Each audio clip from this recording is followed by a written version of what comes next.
جس گناہ سے توبہ کی جا رہی ہے اس گناہ کو بھی چھوڑ دیا جائے۔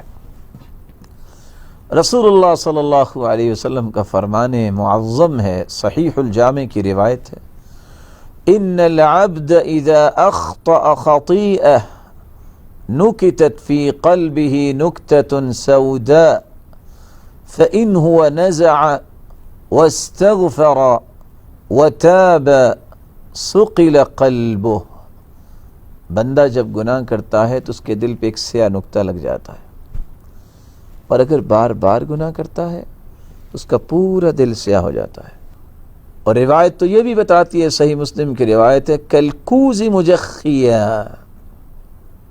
اس کا دل ایسا ہو جاتا ہے جیسے گھڑا الٹا رکھا ہوا ہو، نہ اس سے کوئی چیز باہر آتی ہے نہ اس کے اندر کوئی چیز جا سکتی ہے۔